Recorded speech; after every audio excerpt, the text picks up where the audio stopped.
How you're not ugly. You just need to fix yourself up and marry me. Sarah Jenkins couldn't believe what she had just heard. There she was, searching for scraps of food in a trash can in Boston's public garden, when an impeccably dressed man approached and made the most absurd proposal she had ever heard in her 32 years of life. That's when he knelt right there, amid the bustling crowd, holding a small red box with a ring that sparkled in the late afternoon light. "I know you don't know me," said the man, ignoring the curious stares of passers-by who had begun to gather around them. "My name is Nathan Sterling, and I desperately need your help."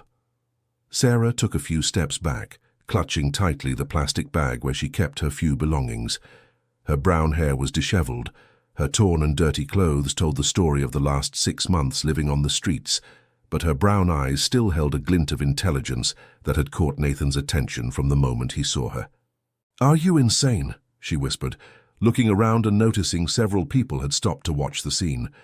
"Get up from there. You're making a fool of yourself." "I'm not insane, I'm desperate," replied Nathan, not moving from his position. "I need to be married by the end of this month, or I'll lose everything I've built in my life."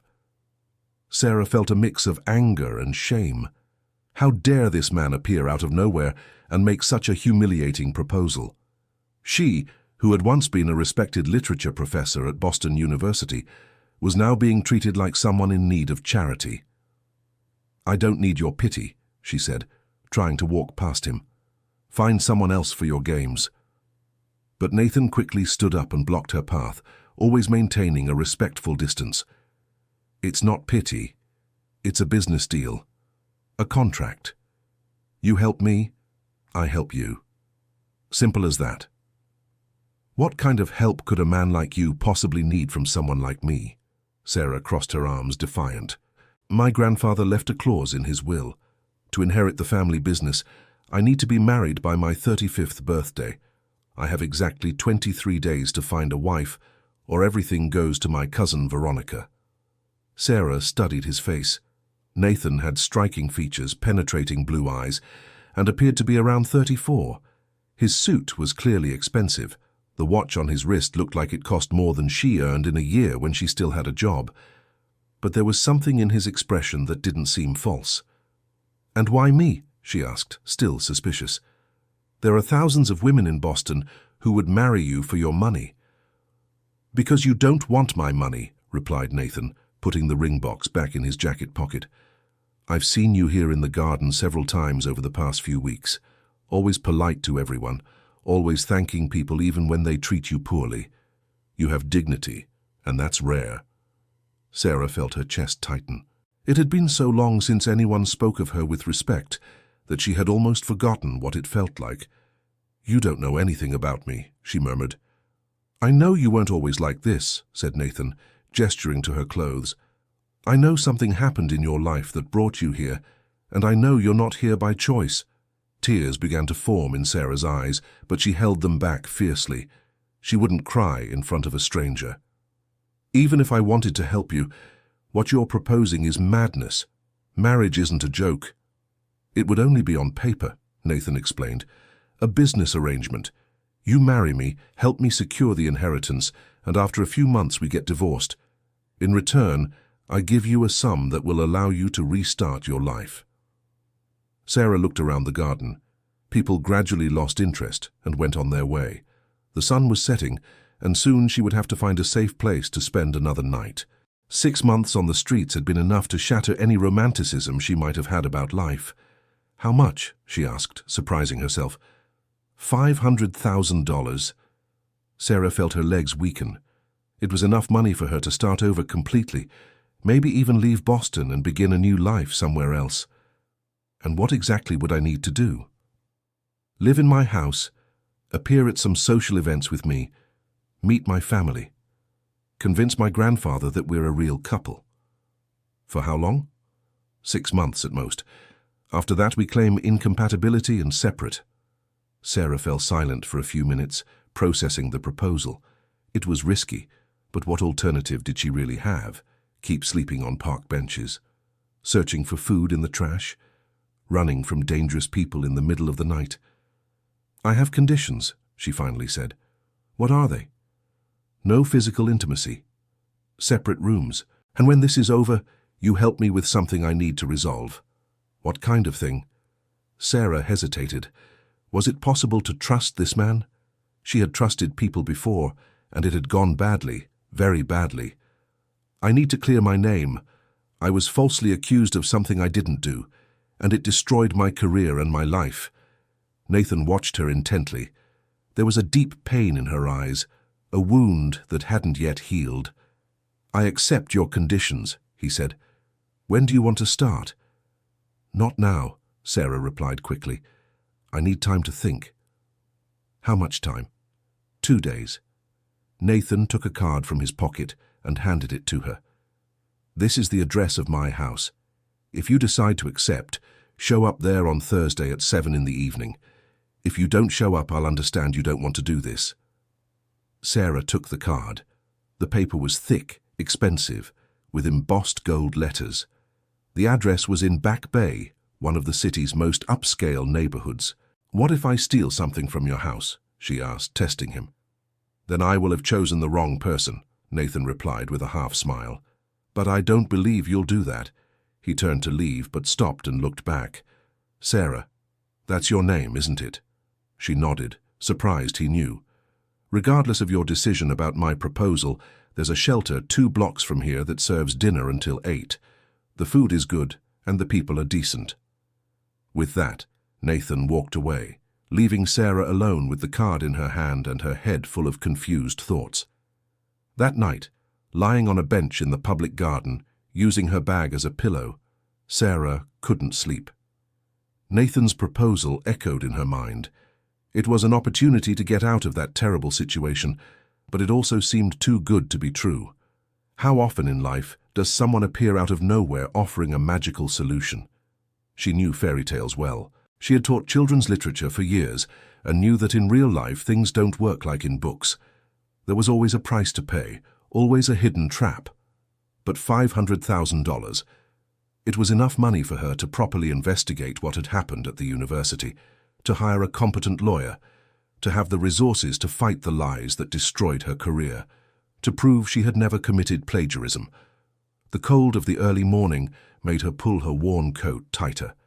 In 2 days she would be making a decision that could completely change the course of her life. On Thursday, at exactly 7 in the evening, Sarah was standing in front of the gate of Nathan's mansion. She had spent the previous 2 days obsessively thinking about the proposal, weighing the pros and cons until her head hurt. The house was even more imposing than she had imagined. 3 stories, impeccable garden, electronic gate with an intercom. It was the kind of place she never imagined she would set foot in.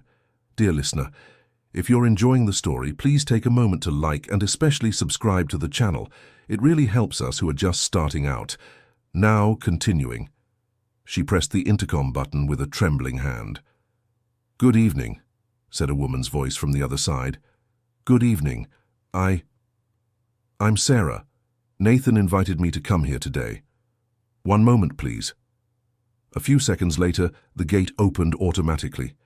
Sarah walked through the garden toward the main door, feeling completely out of place. Her clean clothes, she had managed to shower at the shelter Nathan mentioned, were still old and worn. The door opened before she even rang the bell. A middle-aged woman, well-dressed and with a serious expression, greeted her. "Good evening. I'm Dorothy, the housekeeper for the Sterling family. Mr. Nathan is waiting for you in the living room." Sarah followed Dorothy through a foyer that seemed larger than any apartment she had ever lived in. Expensive paintings decorated the walls, and a crystal chandelier hung from the high ceiling.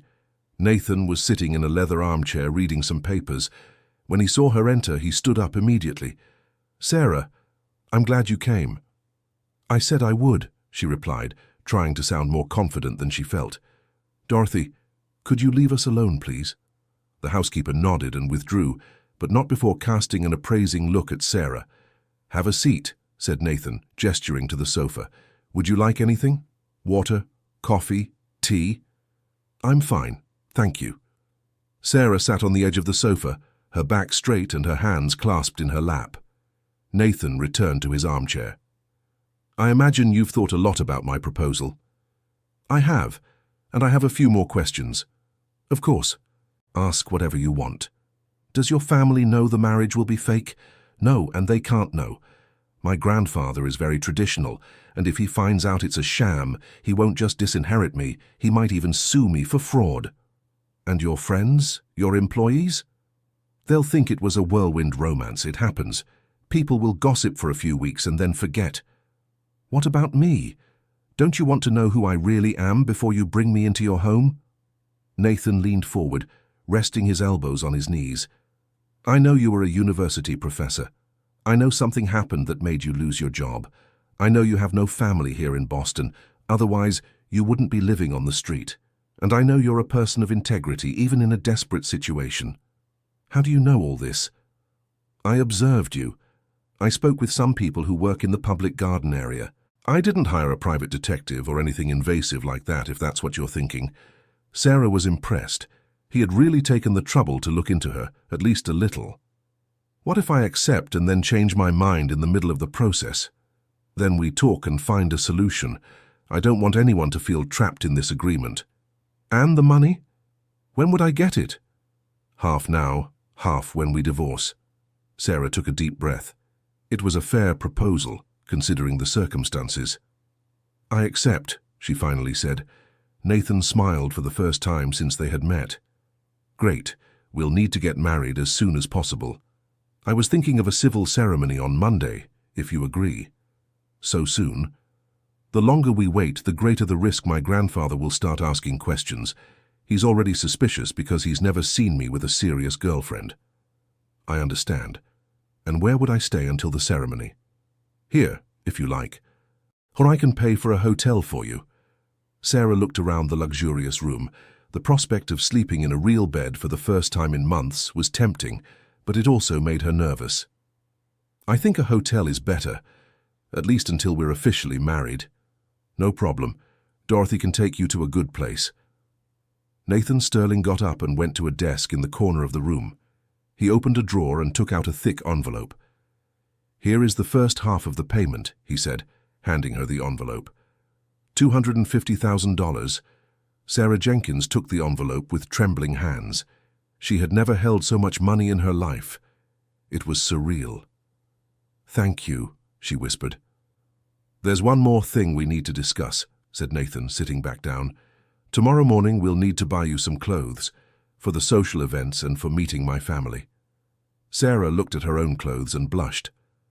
Of course she would need a proper wardrobe to play the role of a rich businessman's wife. I'll pay, Nathan added quickly, noticing her discomfort. It's part of the agreement. Okay. And we also need to talk about our story, how we met, how long we've been together, that sort of thing. We need to be aligned for when people ask. Have you thought of a version? A few ideas. How about we say we met in a bookstore? You were buying a classic literature book. We started talking about American writers, and it was love at first sight. Sarah almost smiled. It was a plausible story, and close to the truth about who she really was. That could work. Great. Dorothy will take you to the hotel now. Tomorrow at 9 in the morning I'll pick you up and we'll go shopping. They stood up at the same time. For a moment, they stood facing each other, not quite knowing how to say goodbye. They weren't strangers anymore, but they weren't intimate either. Sarah, said Nathan, I know this is strange and kind of crazy, but thank you for agreeing to help me. Thank you for giving me this opportunity, she replied. Dorothy appeared at the door, as if she had been waiting for the right moment. I'm ready to take the young lady to the hotel, she announced. In the car on the way to the hotel, Sarah looked out the window at the illuminated streets of Boston passing by. 24 hours ago, she was sleeping on a park bench. Now she was in the leather seat of an expensive car, with $250,000 in a new purse that Nathan had insisted on buying for her. Life could change very quickly. She knew that better than anyone.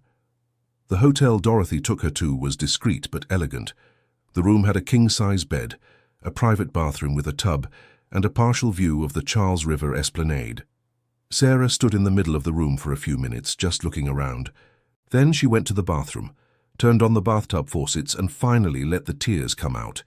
Tears of relief, of gratitude, of fear, of hope. All the feelings she had held back over the last few months surfaced at once. She stayed in the bathtub for over an hour, letting the hot water relax muscles that had been tense for a long time. When she finally got out, she looked at herself in the mirror and saw a woman she didn't completely recognize. Her hair was still damaged and unkempt. Her skin was dry and marked by sun and cold, but there was something different in her eyes, a spark of hope she hadn't seen in a long time. The next morning, Nathan appeared promptly at 9 o'clock. Sarah was waiting in the hotel lobby, wearing the same clothes as the day before, but at least clean and pressed. "Good morning," he greeted her. "Did you sleep well?" "Better than I have in months," she answered honestly. In the car, on the way to the mall, Nathan explained the plan for the day. "We'll go to the Prudential Center first. There are several good stores there where we can find everything you need. Then we'll go to a beauty salon my secretary recommended." "I don't want anything too extravagant," said Sarah. "I'm not comfortable with excess." "I understand. We'll take it slow and you choose what you feel good wearing." The first stop was a high-end women's clothing store.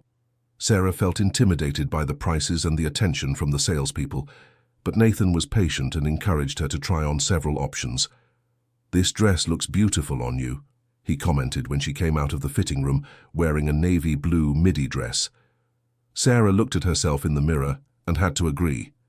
The quality fabric and perfect cut completely transformed her appearance. "It's very expensive," she murmured, looking at the price tag.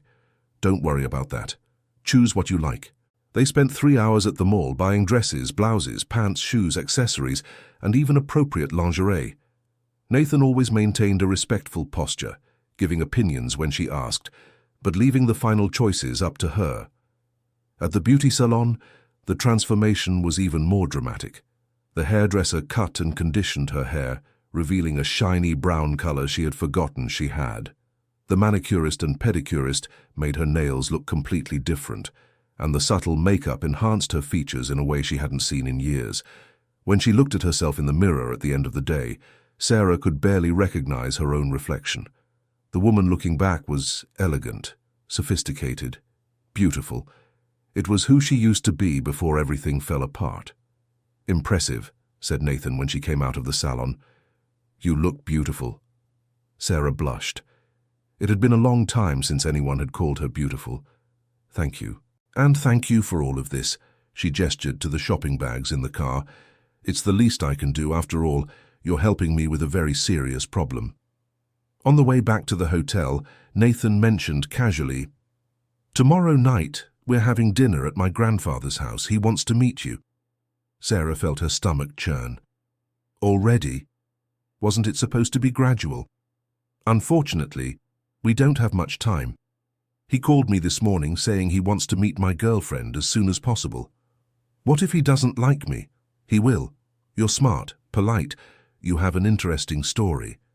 You just need to relax and be yourself." "What if he finds out it's all a lie?"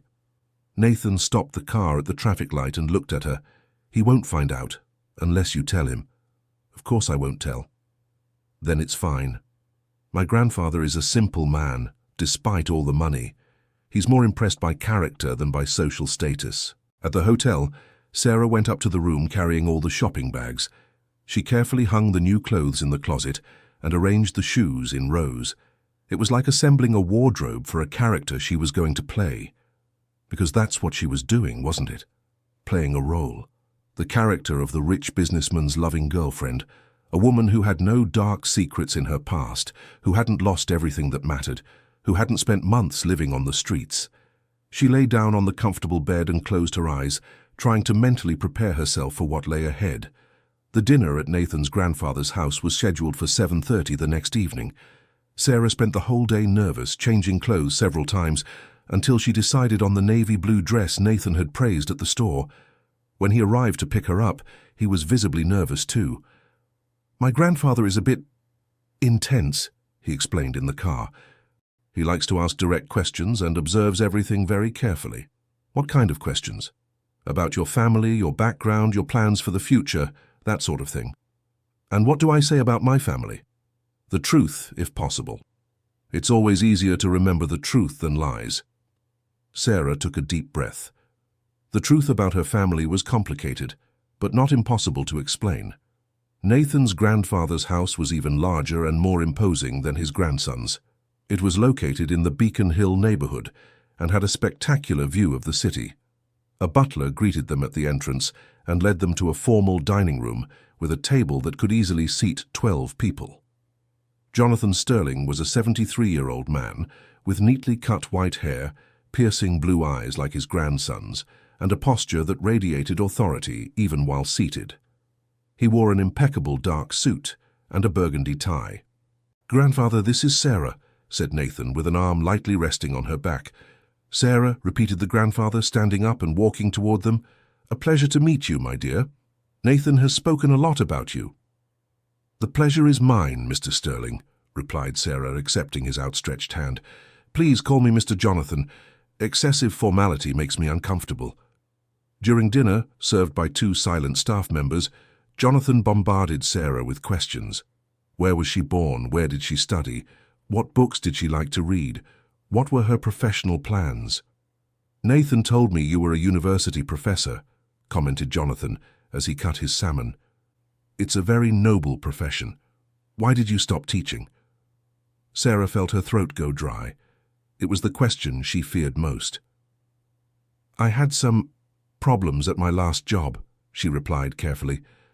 "I decided to take some time to rethink my career." "What kind of problems?"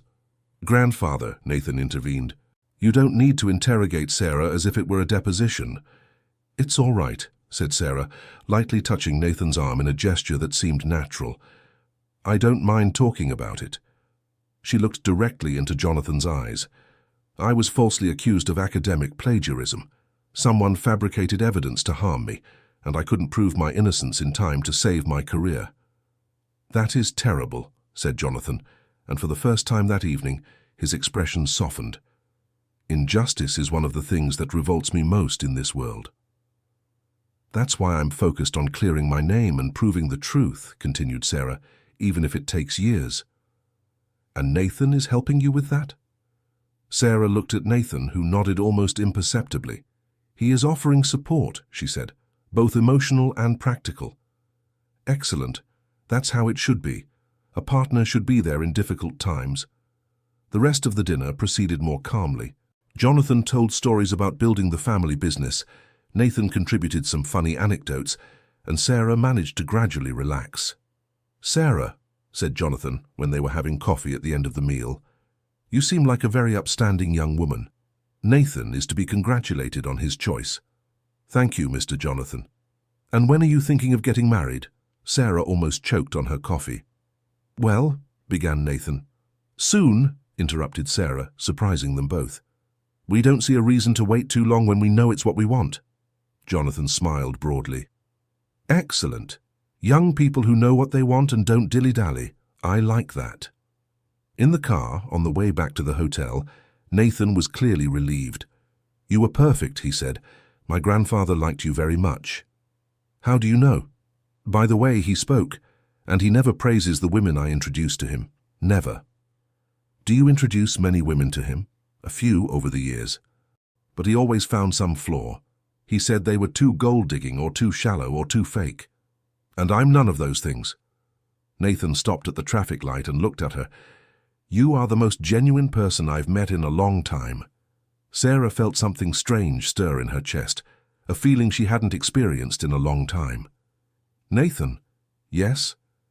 "Why did you really choose me? And don't tell me it was just because I didn't want your money."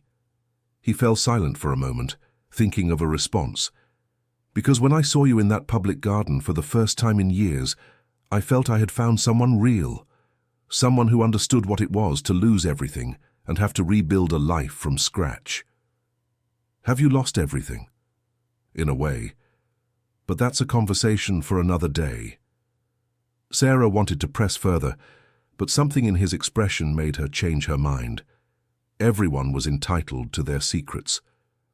On Monday morning, they were married at the courthouse. It was a simple ceremony, with only the required witnesses. Sarah wore a simple white dress they had bought specifically for the occasion, and Nathan was impeccable in a dark grey suit. When the official asked if they accepted each other as husband and wife, they both answered yes with firm voices, but avoided looking each other in the eye. The kiss sealing the union was quick and chaste, just a brush of lips. Leaving the courthouse as husband and wife, Sarah felt strange.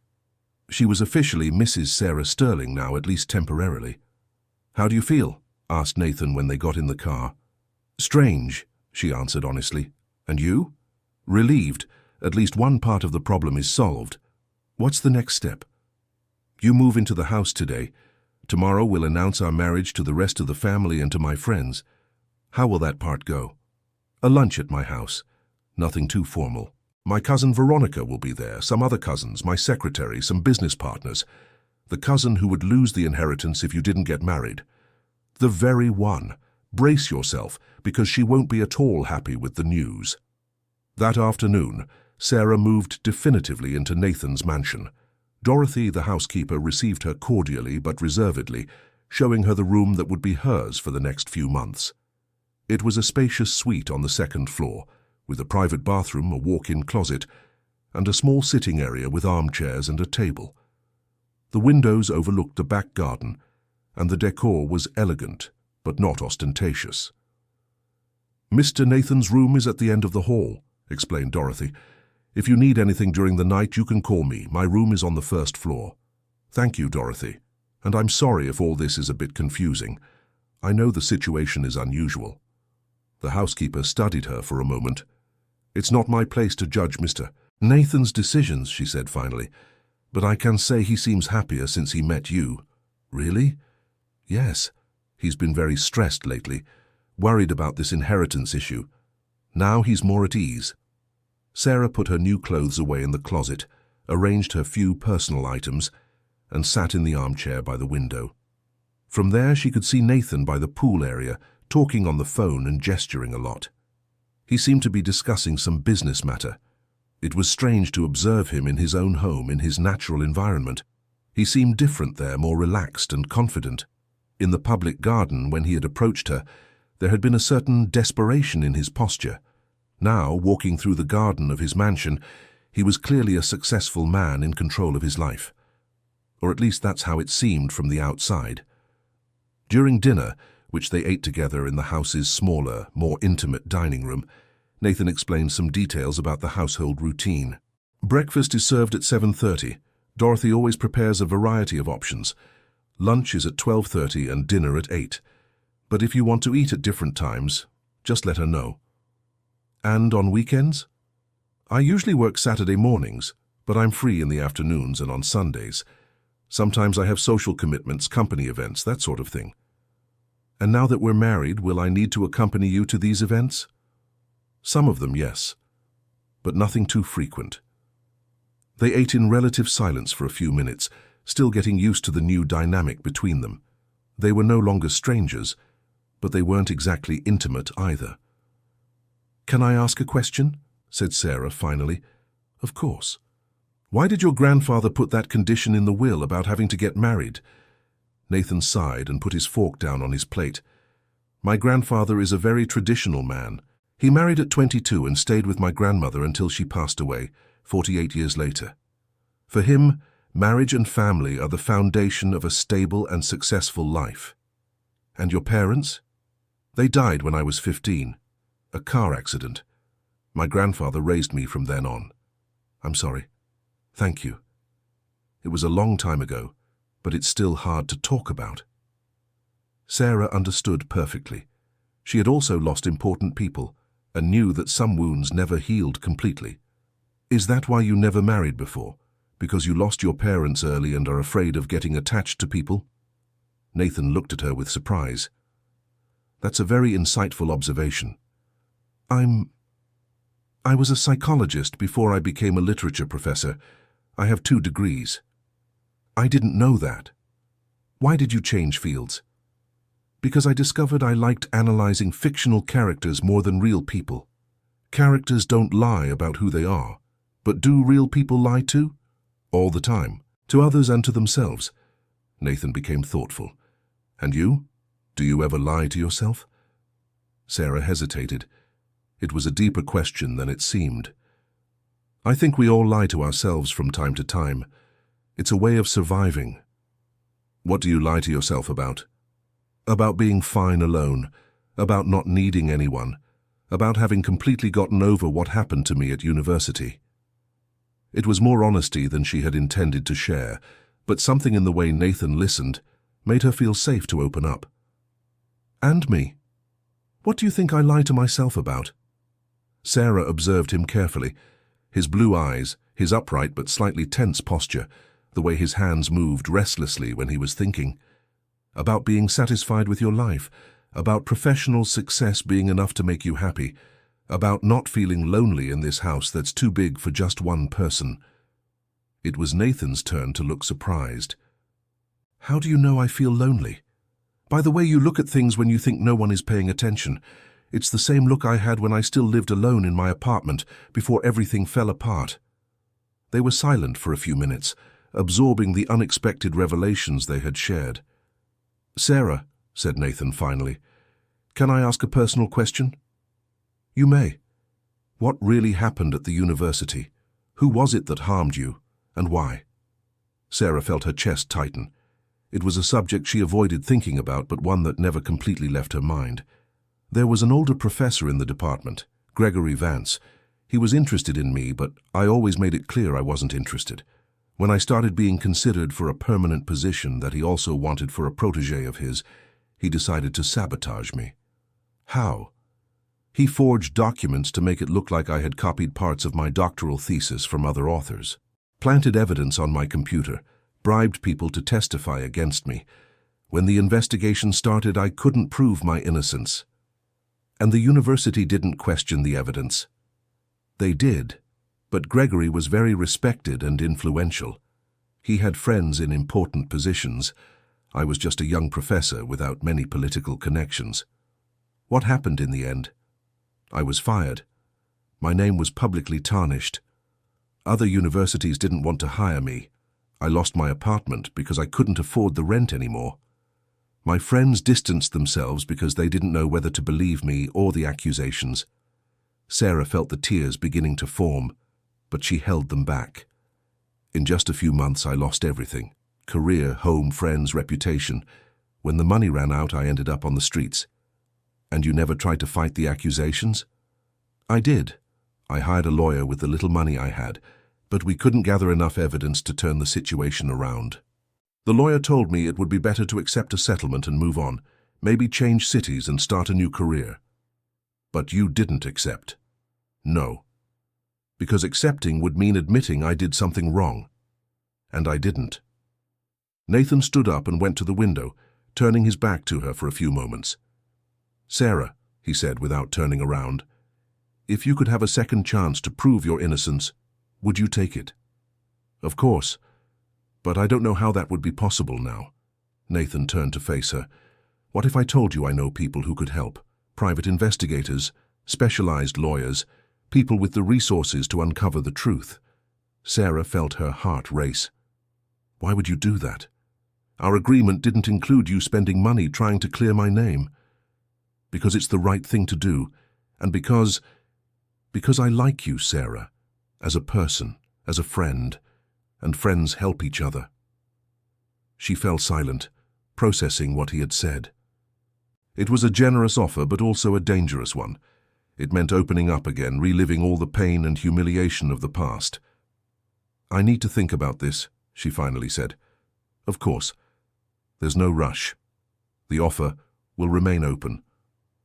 The next morning, Sarah woke up in her new bed, in her new room, in her new temporary life. For the first time in months, she had slept a whole night without waking up startled. The feeling of safety was almost strange after so long. She went down for breakfast and found Nathan already seated at the table, reading a newspaper and drinking coffee.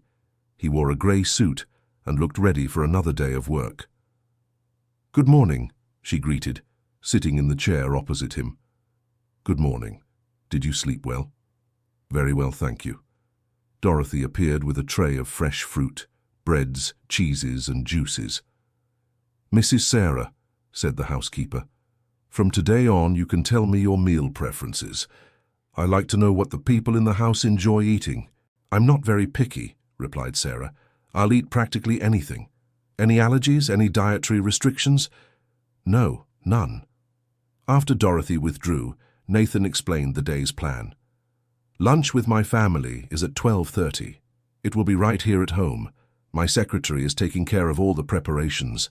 How many people are coming? 8, counting you and me. My cousin Veronica and her husband, 2 cousins on my mother's side, my secretary Rachel, and 2 business partners. And how will we explain our marriage being so sudden, as planned, that it was love at first sight and we didn't want to wait? Will your family buy that explanation? Veronica will definitely question it. She's very suspicious by nature, but the others will probably accept without much questioning. Nathan finished his coffee and stood up. I need to go to work now, but I'll be back before lunch. If you need anything, Dorothy knows how to reach me. After he left, Sarah found herself alone in the mansion for the first time. The feeling of being in such a large and luxurious place was strange. She decided to explore the house a little. The library on the second floor particularly impressed her. The walls were covered with floor-to-ceiling shelves filled with books of all kinds, classics of world literature, business books, biographies, even some contemporary novels. It was clearly the library of someone who actually read, not just for decoration. She took a copy of The Great Gatsby from the shelf and sat in an armchair by the window. It had been a long time since she had read purely for pleasure, without the pressure of preparing lessons or academic research. Dorothy found her there a few hours later. Mrs. Sarah, sorry to interrupt, but I need to confirm some details about lunch. Of course, go ahead. Would you like me to prepare any special dish? Or may I proceed with the menu I already planned? What you planned is perfect. Don't worry about me. Dorothy hesitated for a moment before speaking. May I make a personal observation? Of course. It's good to see Mr. Nathan with someone who appreciates books. His ex-girlfriend never set foot in the library. She said reading gave her a headache. He had a serious girlfriend? For almost 2 years, Vanessa, a pretty girl, but very, how can I say, materialistic. Sarah was curious, but didn't want to seem nosy by asking too many questions. What happened between them? She broke up with him when she found out he would have to marry before 35 to receive the inheritance. Said she didn't want pressure to get married. It was ironic, thought Sarah. The ex-girlfriend didn't want to marry Nathan, and now he was married to a complete stranger. At 12:15, Nathan arrived home and went straight to the bedroom to change. When he came down, he was wearing black dress pants and a white shirt, a more casual but still elegant look. How are you feeling? He asked. Nervous, admitted Sarah. What if they don't like me? They will, and even if they don't, it doesn't matter. The only one who needs to approve our marriage is my grandfather, and he already has. The guests began arriving at exactly 12:30. First came Rachel, Nathan's secretary, a 40-year-old woman with a professional appearance and a friendly smile, and the 2 business partners, middle-aged men who greeted Sarah politely but without much interest. Then came Nathan's cousins, Henry and Paul, both around 40, with their respective wives. They seemed like nice people and treated Sarah with cordiality. Veronica arrived last, accompanied by her husband. She was a tall, blonde, well-dressed woman, with an expression Sarah immediately identified as hostile. She was around 40 and wore expensive jewelry that sparkled every time she gestured. So you're the famous Sarah, said Veronica when Nathan introduced them. What a wonderful surprise to discover my cousin got married without telling anyone in the family. Her tone made it clear she didn't consider the surprise wonderful at all. Pleased to meet you, Veronica, replied Sarah, maintaining her composure. The pleasure is mine. I'm very curious to meet the woman who managed to walk my cousin down the aisle in less than a month of dating. Veronica, Nathan intervened. Shall we have lunch? Dorothy prepared a special menu. During lunch, Veronica bombarded Sarah with seemingly innocent questions, but clearly meant to embarrass her or expose inconsistencies in her story. And where exactly did you meet again? Asked Veronica, while cutting her salmon. At a bookstore downtown, replied Sarah calmly. Nathan was looking for a book on business administration, and I was buying a copy of The Grapes of Wrath to reread. What an interesting coincidence. Nathan detests The Grapes of Wrath. He always said it's a boring, outdated book. Sarah looked at Nathan, who seemed a bit awkward. People can change their minds about literature, she said, especially when they meet someone who can show a different perspective on the classics. That's true, Nathan agreed quickly. Sarah made me see aspects of the book I had never noticed before. How romantic, commented Veronica with a smile that didn't reach her eyes. And I was told you were a university professor. At which university did you work? Sarah felt her stomach tighten, but kept her voice steady. At Boston University, the literature department. Interesting. And why did you leave? Veronica, said Nathan with a warning tone. I don't think it's appropriate to interrogate Sarah as if it were a deposition. It's all right, said Sarah, lightly touching Nathan's arm. I had some academic disagreements with colleagues and decided it was time to seek new horizons. Academic disagreements, repeated Veronica. How so? Differences of opinion on teaching methodology and research direction. Nothing too dramatic. It was technically true, though a very softened version of the facts. Rachel, the secretary, tried to change the subject. Nathan told me you are very cultured, Sarah. It must be wonderful for him to have someone he can talk to about books and art. It is, agreed Sarah, grateful for the intervention. Nathan has an impressive library. I was reading some books from it this morning. What kind of literature do you enjoy most? Asked Henry, one of the cousins. Classic American literature mainly, but I also like contemporary authors. Lately I've been getting interested in writers' biographies.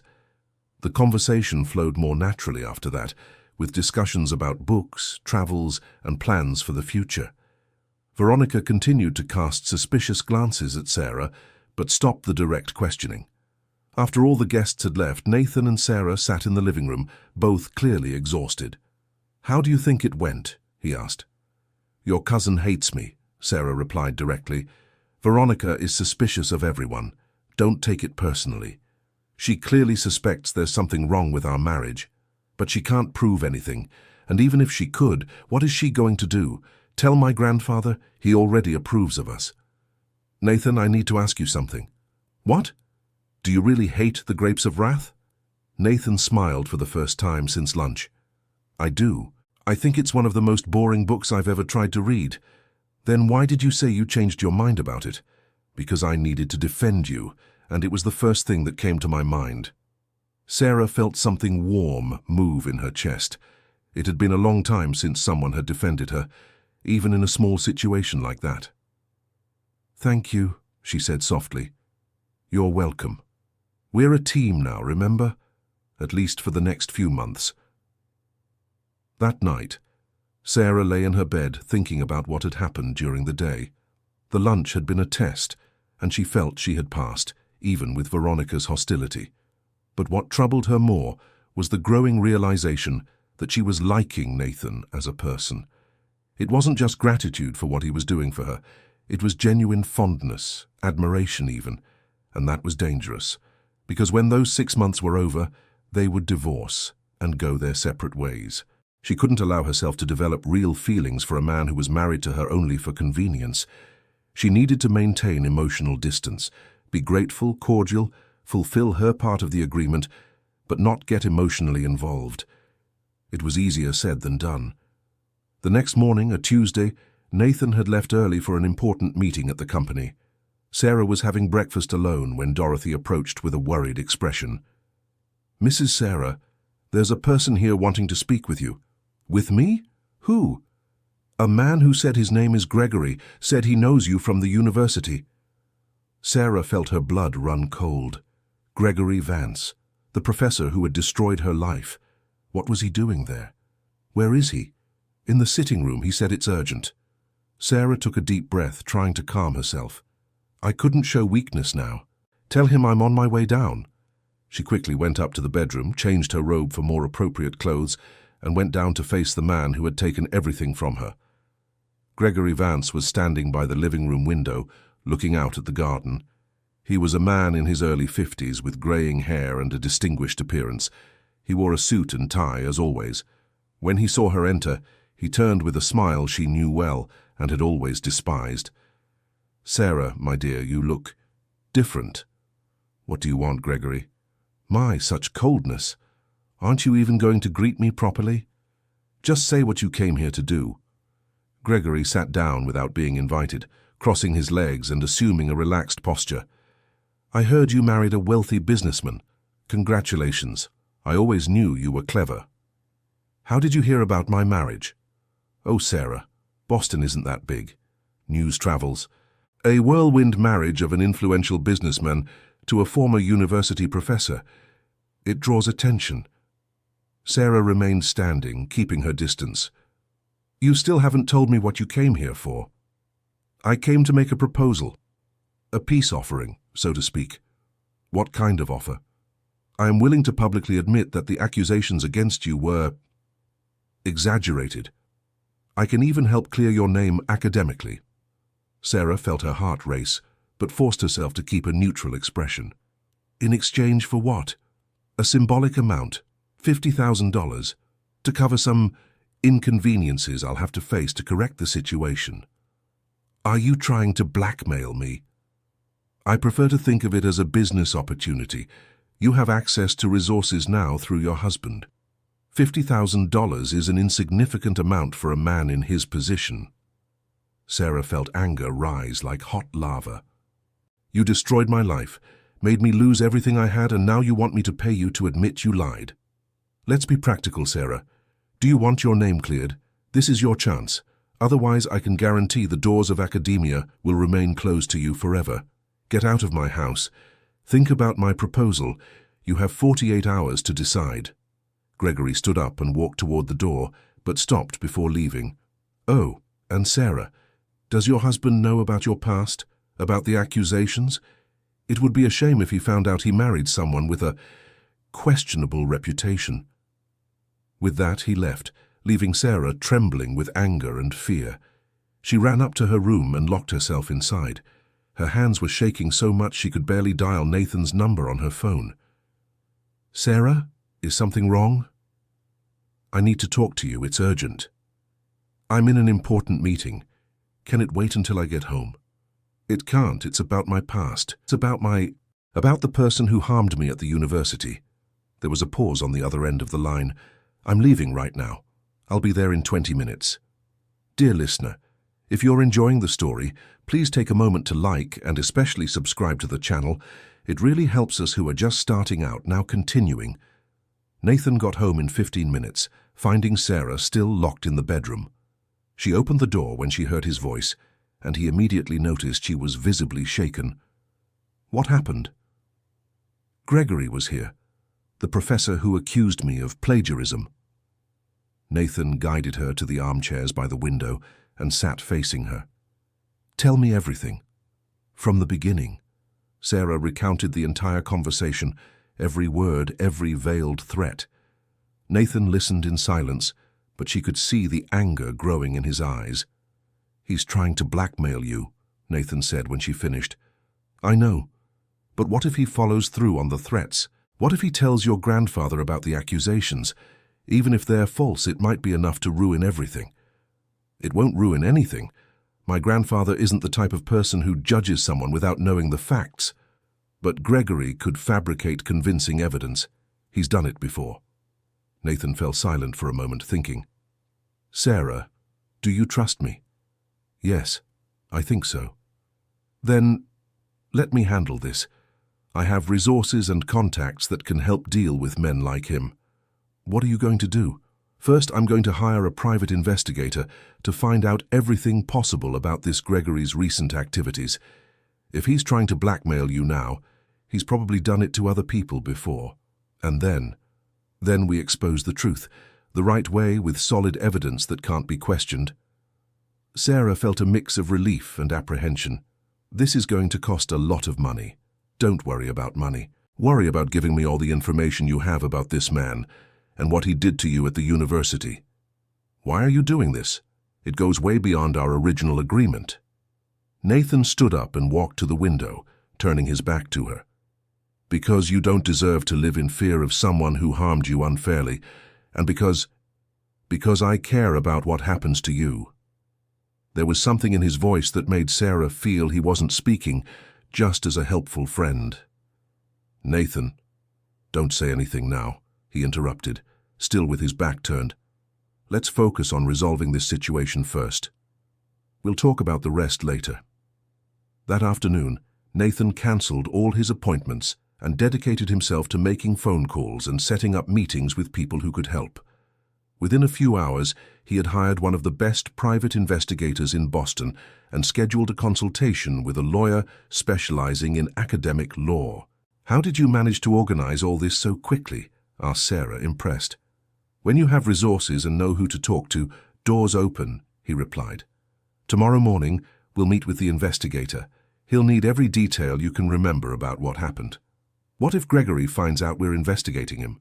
Even better, men like him get sloppy when they're nervous." That night, during dinner, Nathan told Sarah about his own experience with blackmail and threats. "When I was younger and gradually taking over my grandfather's company, several people tried to extort me.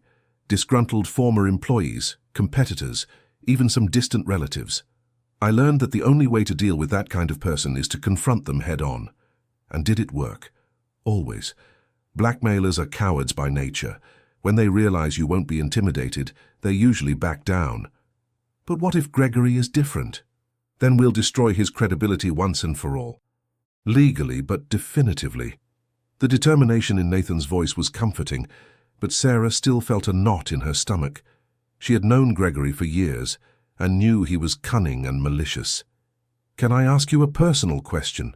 she said after a moment. "Of course. Why did you never get married before? I mean, for real, not because of the inheritance."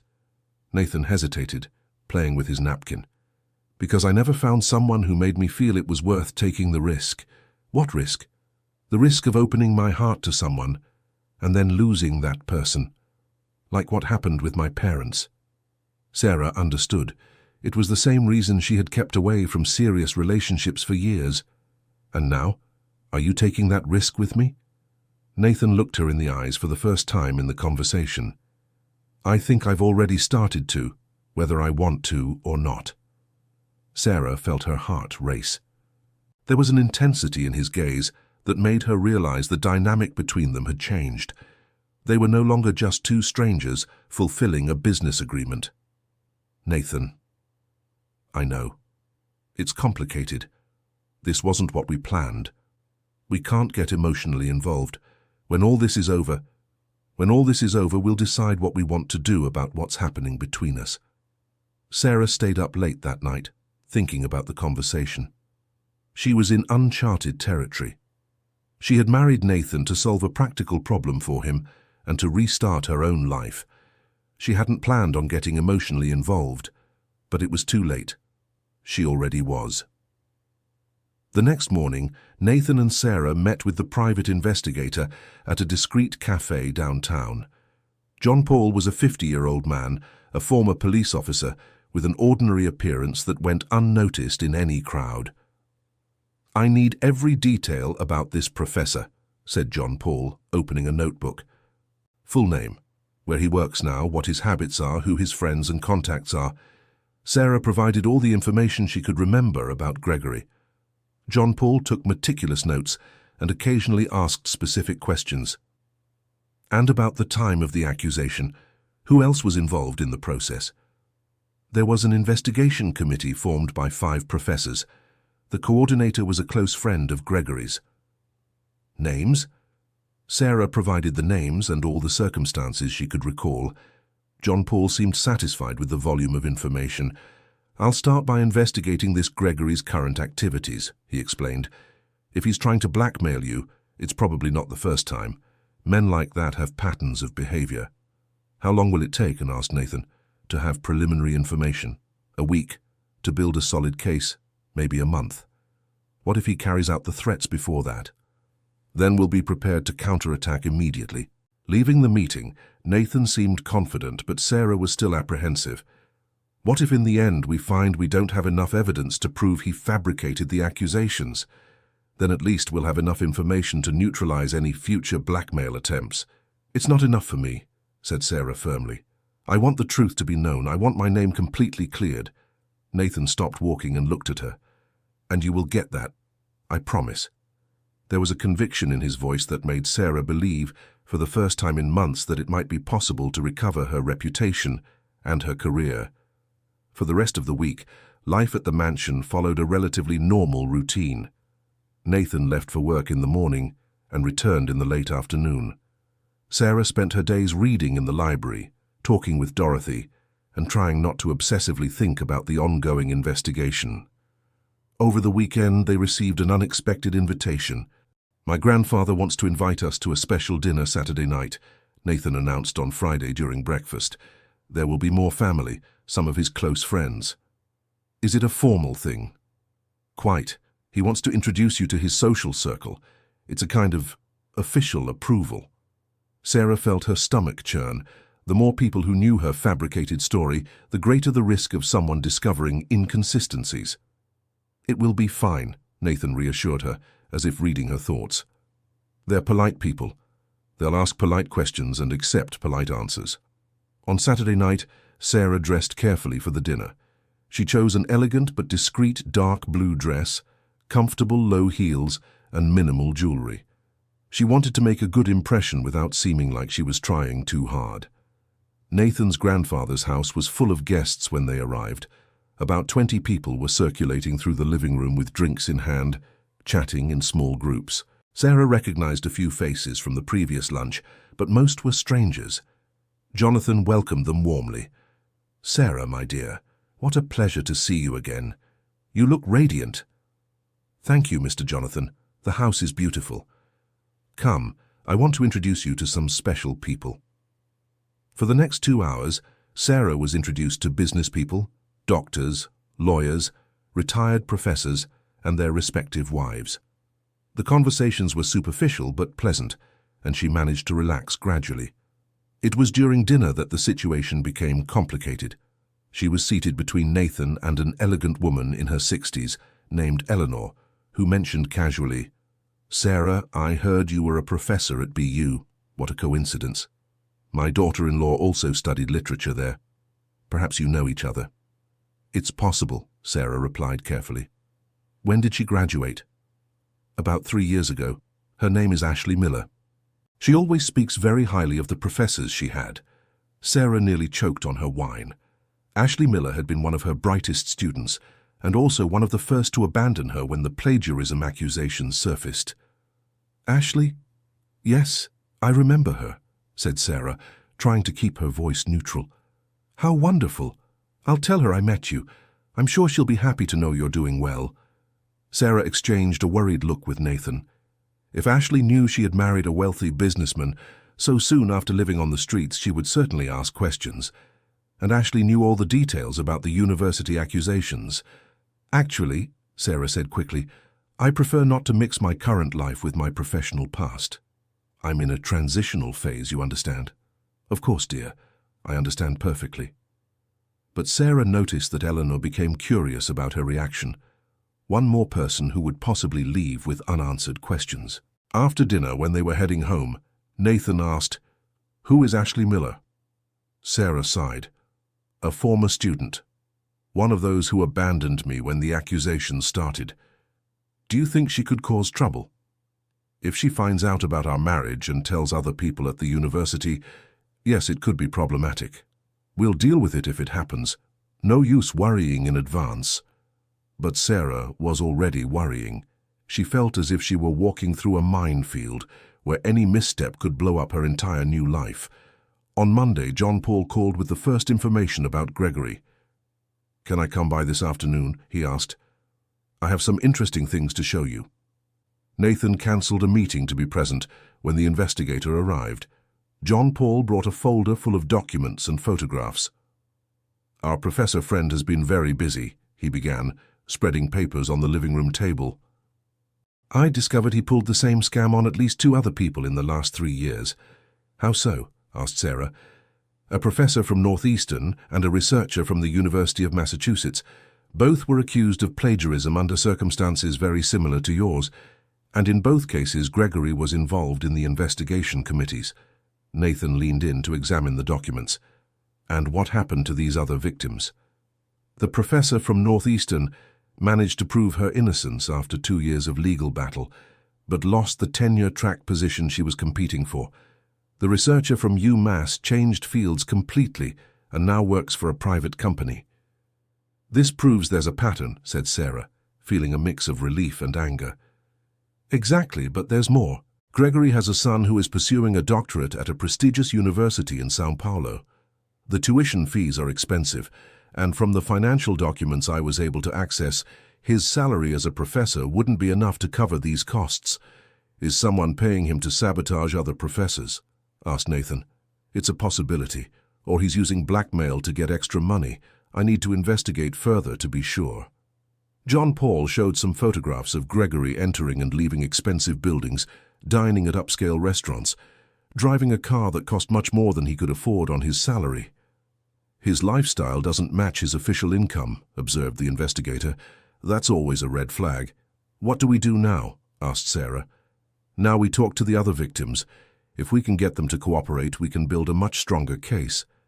In the following days, John Paul managed to get in touch with the professor from Northeastern and the researcher from Cambridge.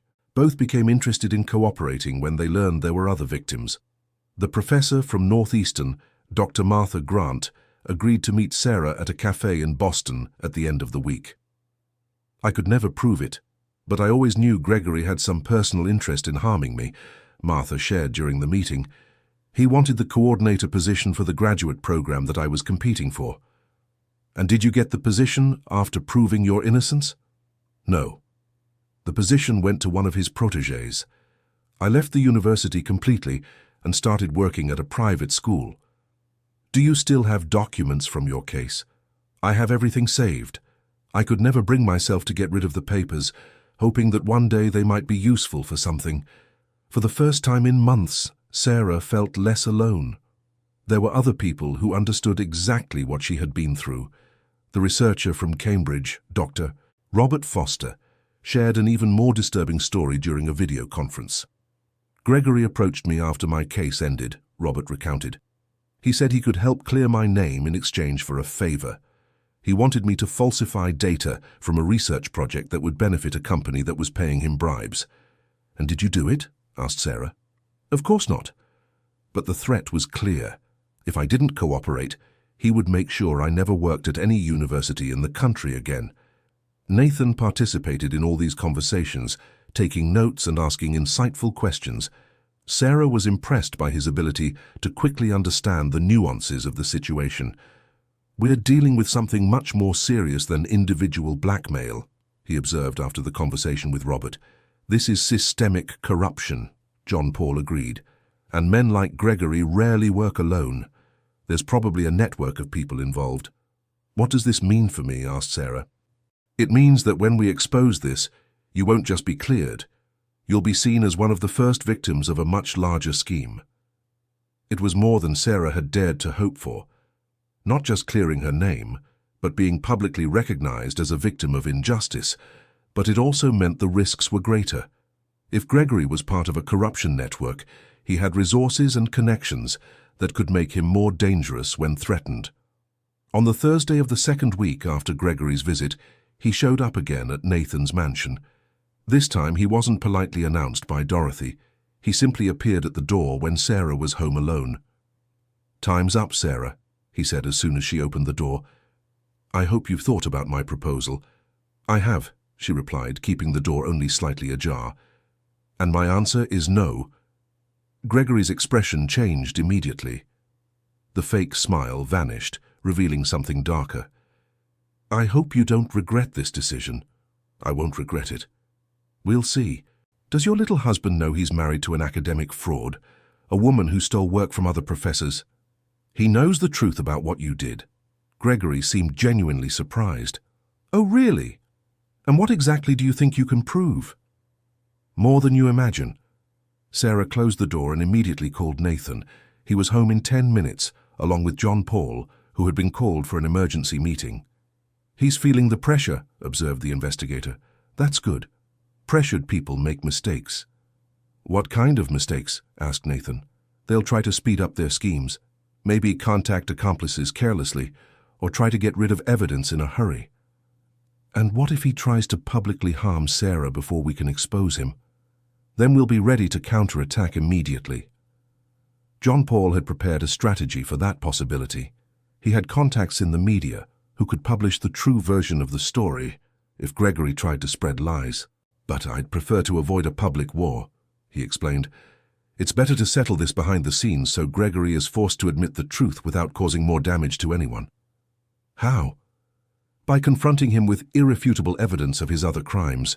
If he knows he could be arrested or lose everything, he might accept a deal where he confesses about Sarah's case in exchange for not being prosecuted for the other frauds.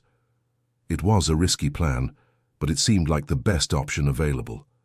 Over the weekend, Nathan suggested they do something relaxing to take their minds off the stressful situation. How about we go to the Isabella Stewart Gardner Museum, he proposed. It's beautiful weather, and you seem to need a distraction. Sarah thought it was a good idea. It had been years since she visited the Contemporary Art Institute in Cambridge, and she had always enjoyed walking through the gardens and observing the art installations. In the car on the way to the museum, they talked about lighter topics: art, music, places they had visited, books they had read recently. It was comforting to have a normal conversation after weeks focused only on problems and investigations. "Can I ask you a question?" Nathan said while driving. "Sure. If we manage to resolve all this with Gregory and clear your name, what do you want to do afterward?" Sarah thought for a moment. "Go back to teaching. It's what I've always wanted to do: teach literature, advise research, work with young people interested in learning." "In Boston?" "I don't know. Maybe it's better to start in another city, in another state, where no one knows me and I can have a completely fresh start." Nathan was silent for a few moments. "What about us?" he finally asked. Sarah felt her heart race. It was the question they had both been avoiding asking directly. "I don't know," she answered honestly. "Our situation is very complicated." "Why?" "Because it started as a business arrangement. How can I be sure what I'm feeling is real, and not just gratitude or convenience? And me? How can I be sure you're not here just for the money and security?" They were fair and difficult questions to answer. "Maybe we'll only find out when we no longer have any practical reason to be together," said Sarah. "Maybe." At the museum, they walked through the gardens in comfortable silence, observing the art installations and enjoying the fresh air and tranquility of the place.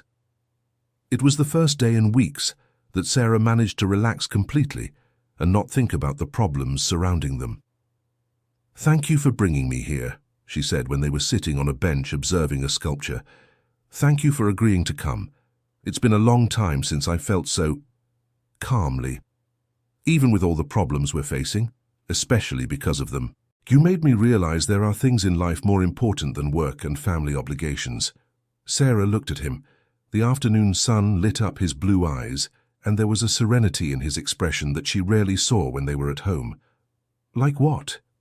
"True companionship, having someone to share the hard times and the good ones, feeling like I'm not facing everything alone."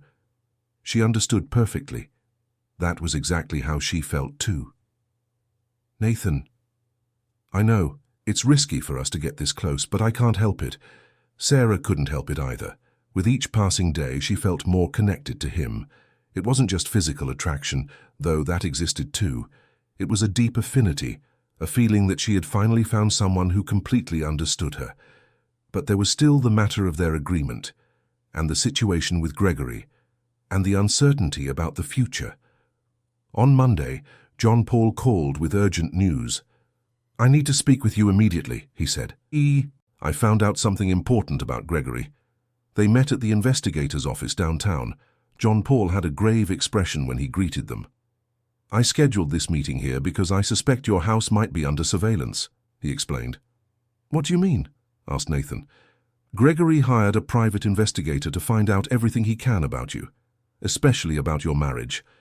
Sarah felt her blood run cold. "He suspects our marriage is fake." "Not just suspects. He has evidence." John Paul opened a folder and showed several photographs. Sarah saw herself in the images, from the days she lived near the public garden to the moment she first got into Nathan's car. "How did he get these photos? He was probably following you for weeks or maybe months, perhaps since you left the university." Nathan examined the photographs with a grim expression. What does he intend to do with this? Blackmail you both. If he proves the marriage is fake, he can ruin Nathan's reputation and make you lose the inheritance. And what about me? Asked Sarah. For you it would be even worse. You'd be seen as a con artist who took advantage of a wealthy man. That would destroy any chance of you recovering your academic reputation. The situation had become much more serious than any of them had imagined. What options do we have? Asked Nathan. Few, and all risky. We can try to expose his crimes before he exposes you, or you could consider making the marriage official for real. What do you mean? Asked Sarah. If you've actually fallen in love and want to stay together, the marriage is no longer fake. Gregory would have nothing left to use against you. Sarah and Nathan looked at each other. It was a logical solution, but one that carried enormous emotional implications. We need to think about this, said Nathan. You don't have much time, warned John Paul.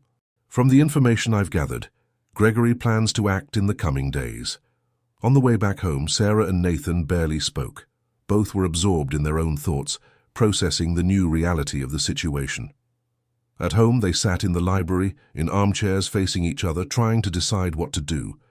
John Paul is right, Nathan finally said. If we decide we really want to be together, Gregory can't harm us. But what if we're making this decision out of fear and not real love? How can we be sure of what we feel with all this pressure? Maybe we can't be absolutely sure. Maybe we have to trust what we feel now and hope it's real. Sarah stood up and walked to the window, looking out at the garden where they had walked together so many times in recent weeks. Nathan, can I tell you something? Of course.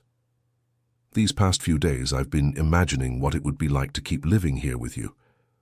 Not because of the money or the security, but because I feel at home by your side. Nathan stood up and went to her.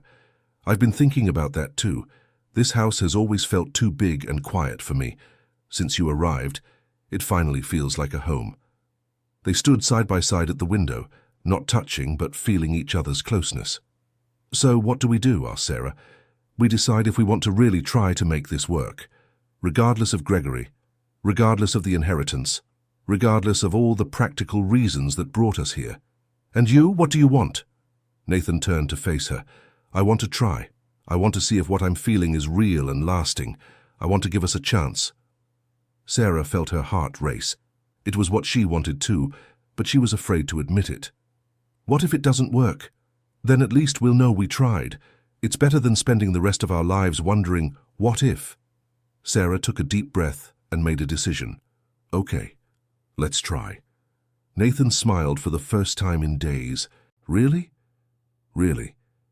He moved closer and gently touched her face. May I kiss you? For real this time. In response, Sarah leaned toward him. The kiss was soft at first, hesitant, as if both were still testing the boundaries of this new dynamic between them. Then it deepened, laden with weeks of pent-up tension and feelings they had tried to ignore. When they parted, Nathan rested his forehead against hers. So now we're really married? I guess so. How do you feel? Scared, hopeful, happy. Me too. Dear listener, if you're enjoying the story, please take a moment to like and especially subscribe to the channel. It really helps us who are just starting out. Now, continuing. That night, they talked late into the night about how their new relationship would work. They decided to take things slow, to get to know each other better as a real couple, not as people playing a role.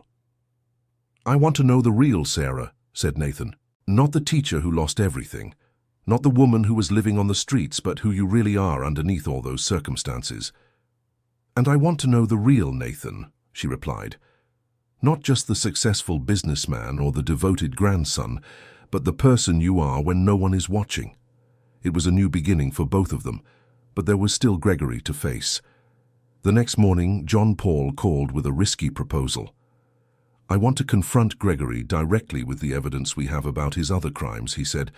If we do it the right way, maybe we can force him to back down without having to expose your marriage. How? Asked Nathan. By arranging a meeting with him, showing him we know about the Northeastern professor and the UMass researcher, and making it clear we can ruin his life just like he's ruined other people's lives. It was risky, but it might work. Men like Gregory only understood the language of force. The meeting was set for late afternoon at a discreet hotel downtown. Nathan insisted on accompanying Sarah and John Paul.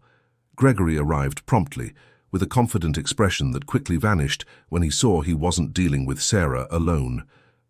"What is this?" he asked as they sat in a private room. "A conversation about inconvenient truths," replied John Paul, opening a folder full of documents, "specifically about your extracurricular activities over the last 5 years. Gregory Vance's expression changed completely when he saw photographs, bank statements, and testimonies from other victims spread across the table. "I don't know what you're talking about." "No? Then let me clarify," said John Paul calmly. "Martha Grant, Northeastern; Robert Foster, UMass; Lucy Jenkins, BU, 3 professors falsely accused of academic plagiarism in situations where you had privileged access to the investigation processes." Gregory was visibly pale now. "That proves nothing." "No? What about the irregular payments you received from companies interested in favoring certain candidates in academic competitions? Or the forged documents we found in your university office?" It was a bluff, but John Paul delivered it with such conviction that Gregory believed it. "What do you want?" "We want you to stop pursuing Sarah," said Nathan, speaking for the first time in the meeting. "We want you to publicly admit the accusations against her were false, and we want you to quietly retire from academic life before we decide to expose everything we know about you." "And if I don't agree?" John Paul leaned forward. "Then tomorrow morning, every university in the country will receive a detailed report on your activities. The media will also get copies, and the police will receive evidence of federal crimes related to corruption in higher education institutions." Gregory was silent for several minutes, clearly calculating his options. "And if I do what you're asking, what guarantees I won't be pursued afterward?" "Because we have no interest in destroying your life," replied Sarah. "We just want you to stop destroying others." "I need time to think." "You have 24 hours, said John Paul. "Tomorrow at the same time, we want your answer." Gregory left the meeting clearly shaken. John Paul was confident he would accept the deal. "Men like him are fundamentally cowards," he explained. "When they realize they can lose everything, they always choose to save what they can." But Sarah wasn't so optimistic. "What if he decides to harm us before backing down? He still has those photographs from our wedding." "Then we'll be ready to counterattack immediately," replied Nathan. "We have enough evidence to destroy his credibility faster than he can destroy ours." That night, Sarah and Nathan had dinner at home, trying to maintain normality despite the tension. They talked about plans for the future, assuming everything would work out with Gregory. "When all this is over," said Nathan, "I'd like to learn more about your academic field. Maybe you can teach me about American writers. For real this time, not just to pretend for my family." "Do you really want to learn? Or are you just trying to impress me?" "I want to learn. I want to understand the things that are important to you." Sarah smiled. It was one of the things she most appreciated about Nathan, his genuine willingness to grow and learn. "And I would like to understand your business better," she said. "I've always been interested in how family businesses work, especially those that have lasted several generations. Our company has an interesting history. My great-grandfather started with a small hardware store, and each generation expanded into new areas. And you? What do you want to add to the family legacy?" Nathan thought for a moment. "Social projects, education for underprivileged communities, using the company's resources to make a difference in people's lives." Sarah was impressed. It was a noble vision, and very different from the stereotype of the greedy businessman. "Is that why you care so much about receiving the inheritance? To be able to implement those projects?" "Partly. Also because it's a family legacy I don't want to lose, but mostly, yes, for the social projects." It was yet another reason for Sarah to admire him. Nathan wasn't fighting just for money or status, but for a chance to do good. The next morning, John Paul called early. "Gregory has accepted our terms," he announced. "He will sign a confession admitting he fabricated the evidence against you, Sarah, and he will take early retirement from the university." Sarah felt a mix of relief and disbelief. What? He just agreed. We discovered more about him overnight. Evidence that he was involved in schemes even worse than we thought. When we presented it to him this morning, he realized he had no choice. What kind of evidence? I'd rather not go into details over the phone. Come to my office this afternoon and I'll explain everything in person. In John Paul's office, they learned the full extent of Gregory's crimes. Beyond sabotaging academic careers, he had been involved in fraudulent university bidding processes, illegal sales of spots in graduate courses, and even money laundering schemes. It's much bigger than any of us imagined, explained John Paul. When I showed him we had evidence of these activities, he was desperate to make a deal. And the confession about my case? It's already signed and notarized. You are officially cleared, Sarah. Sarah felt tears in her eyes. After so many months of humiliation and hopelessness, she finally had her reputation back. Thank you, she whispered to John Paul. Thank you for not giving up. And thank you too, she said to Nathan, taking his hand, for believing in me and providing the resources to uncover the truth. You don't have to thank me, he replied, squeezing her hand. We did this together. In the following days, Gregory's confession spread quickly through academic circles. The university issued an official statement clearing Sarah and apologizing for the treatment she had received. Other universities began reaching out, offering positions. How do you feel? Nathan asked one evening, as they celebrated at home with a bottle of champagne. Free, answered Sarah. For the first time in over a year, I feel completely free. And what do you want to do with that freedom? Sarah thought carefully before answering. I want to go back to teaching, but here in Boston, if you agree, I want to stay close to you. Are you sure? You don't want a fresh start somewhere else? My fresh start is here, with you. Nathan smiled and kissed her softly. What about our original agreement? The 6 months, the divorce? I think we can tear up that contract, don't you? Definitely. 6 months later, Sarah was back in the classroom, this time as a full professor at Northeastern. Her students loved her, her colleagues respected her, and she finally felt she was where she belonged. Nathan had implemented his social projects, including a scholarship program for underprivileged students who wanted to pursue an academic career. Sarah helped him select the recipients, ensuring talented young people had opportunities they themselves had almost lost. Jonathan, Nathan's grandfather, had become one of Sarah's biggest supporters. He often told anyone who would listen that his grandson had chosen an exceptional woman. She's got grit, he would say. She went through hardships that would break many people, but came out stronger. Veronica, surprisingly, also came to respect Sarah after learning the whole story. She even apologized for her initial hostility. I thought you were just another gold digger after the family money, she admitted during a family lunch. I didn't know you had been through all that. One evening, while they were in the library reading together, Nathan asked a question that had been on both their minds for weeks. Sarah, do you regret anything about how everything happened between us? She closed the book and looked at him. Not a single important thing. And you? Neither do I, even though our beginning was unconventional. Perhaps it was exactly as it should be. If we had met under normal circumstances, we might never have connected so deeply. How so? Because when we met, we were both at vulnerable points in our lives.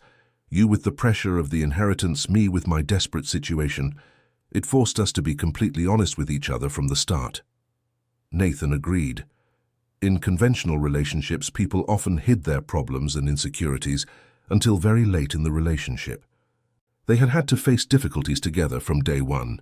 Can I ask you something? Said Sarah. Always. When did you know you were falling in love with me? Truly. Not just fulfilling our agreement. Nathan thought carefully. It was when you confronted Gregory that first time he showed up here. I saw the courage you had to face him, even though you were scared. In that moment, I realized you were much stronger than any circumstance you were facing. And when did you know? When you defended me at lunch with your family, even knowing you hated the grapes of wrath, she replied, laughing. I saw you were willing to protect me even when you weren't obligated to. They smiled, remembering that moment, which now seemed so long ago. 2 years later, Sarah was pregnant with their first child. The pregnancy had been planned, and both were excited about the prospect of forming a real family. "How will we explain to our children how we met?" asked Nathan one night, his hands on Sarah's belly. "We'll tell them the truth," she replied, "that sometimes the best things in life happen in the most unexpected ways. And if they ask why you were living on the street, we'll teach them about injustice, about how bad people sometimes harm good people, and about how important it is to fight for the truth, even when it seems impossible." "And about how you agreed to marry a stranger?" Sarah smiled. "We'll say that sometimes you have to take risks to find happiness, and that your father was very persuasive." Nathan laughed and kissed her forehead. "I'm grateful every day that you took that risk." "Me too." 3 years after the first meeting in the public garden, Sarah published a book about her experience.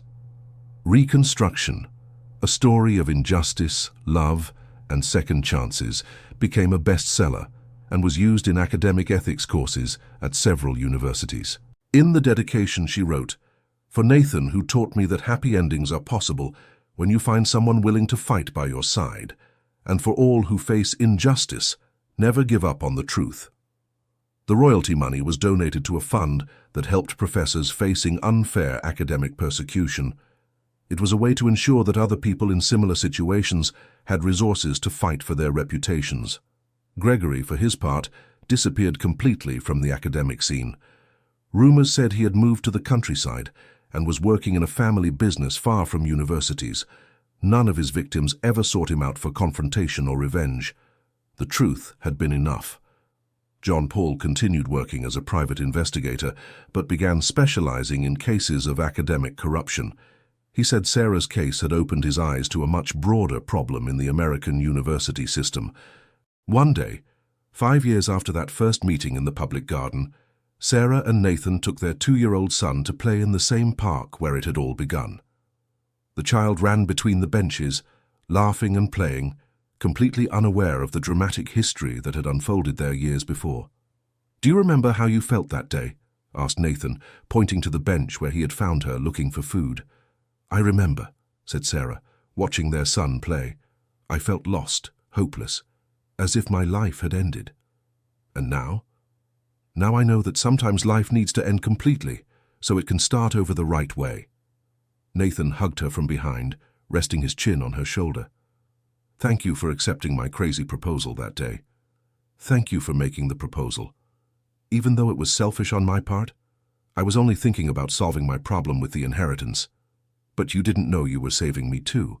Sometimes we do the right thing for the wrong reasons, and sometimes the right people find each other at the most unlikely moments." They stood there, watching their son play in the park, thinking of all the impossible coincidences that had led them to this moment. If Sarah hadn't lost everything, if Nathan hadn't had the pressure of the inheritance, if Gregory hadn't been so greedy, if John Paul hadn't been so competent, any change in that chain of events could have resulted in a completely different ending. But all those things had happened exactly as they needed to happen for them to find each other. "Do you believe in destiny?" asked Sarah. "I believe in choices," replied Nathan.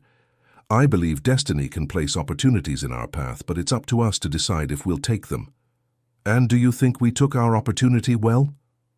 Nathan looked at his son, at his wife, at the life they had built together from an absurd proposal in a public square in downtown Boston. "I think we took it perfectly." That night, while putting their son to sleep, Sarah found an old letter in a drawer. It was the first draft of the contract Nathan had sketched for their original agreement. 6 months of a fake marriage in exchange for $500,000. She showed the paper to Nathan. "Look what I found," he laughed, seeing his own handwriting scribbling clauses about no physical intimacy and automatic divorce after the agreed period. "I should have had a lawyer draft this properly," he remarked. "Why?" "Because this contract has several loopholes that either of us could have used to break the agreement." "Like what?" "Like here, where it says the marriage would be just an act.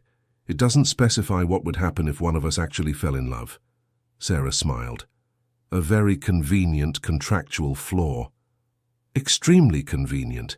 She tore the paper into small pieces. Now there's no more evidence that our marriage started as a business deal. You're destroying important historical evidence. I'm making room for our real story." Nathan kissed her softly. "What is our real story?" "The story of two people who met at the right time in the right way and decided to build a life together based on love, respect, and mutual understanding." "I like that version better." "Me too." Years later, when telling their story to friends or family, they never mentioned the details of the original agreement. They told of a chance meeting in a public square, of a somewhat atypical love at first sight, and of how they had decided to marry quickly because they knew it was right. Technically, they weren't lies. They were just simplified versions of a much more complex truth. Sometimes, the deepest truth isn't in the specific details of how something happened, but in what resulted from those events.